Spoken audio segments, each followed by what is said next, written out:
marka hore ilaa maad iskala noo suurageliyay in koorsadani employability skills bootcamp inuu si nabad ah noogu soo gabagaboobo.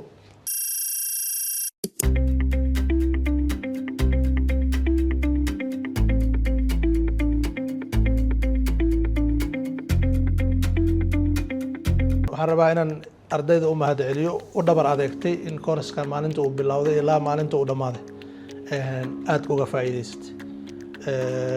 waana rajaynayaa inaad wax badan aad ka faa'iideen sababtoo ah maalintii aad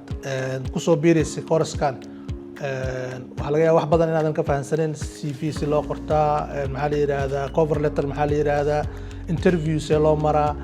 su'aalaha interviewga la isweydiiyo waxyaabaha soo idin concept fiican aan geysa laakiin maanta idinkaaba sameynaayo oo ah team qaarkiin inay noqdaan dad shaqo bixiyaal ah dadka qaarna inay noqdaan dad shaqo soo doontay kadibna wixii aad barateen si practical ah maanta aad u soo muujiseen. waxaa ka hadlaynaa banking skills xirfadaha banking skillska first number 1 oo financial analysis waxaa loo baahan yahay customer service maareynta xaaladaha degdega ah emergencies-ka xirfadda maamulka isbitaalka managementiga isbitaalka xirfadda baaritaanada koorskan marka koorsooyinka wuxuu kaga duwan yahay kuwaas oo dhan waa shabaqii wax lagu ogaarsan lahaa soo ilaan maanta qofka kalluumaystaha inuu asoo gacmihiisa marin inuu baxo ma soo jallaaban karay wax kalluuna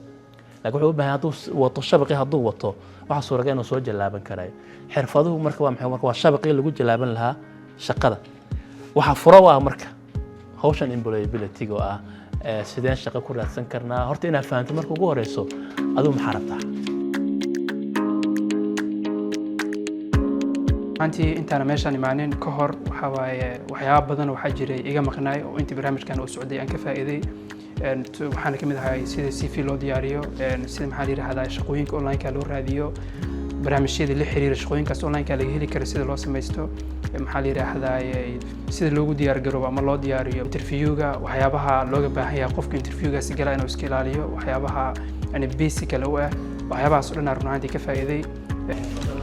meeqa mushaar aad jeceshahay inaad ku shaqeyso? mushaarkii waxaa jeclahay inaan ku shaqeeyo inta positionkaas looga shaqeeyo kaliya. su-aasha ku weydiinaya waxay tahay maxaad ku fiican tahay maxaad ku liidataa? waxaa ku fiicanahay waxaa u mahadcelinayaa ustaad Absheekh oo ahaa lecture-ka oo barnaamijkan oo noo dhigay waxaa leeyahay ustaad waa mahadsan tahay.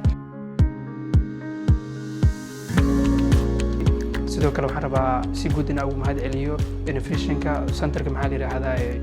jaamacadda oo run ahaantii barnaamijyada hal abuurka la xiriiro ama dadku sida ay fursadaha ku heli lahaayeen ardayda jaamacadda run ahaantii door muhiim ah ka siiyo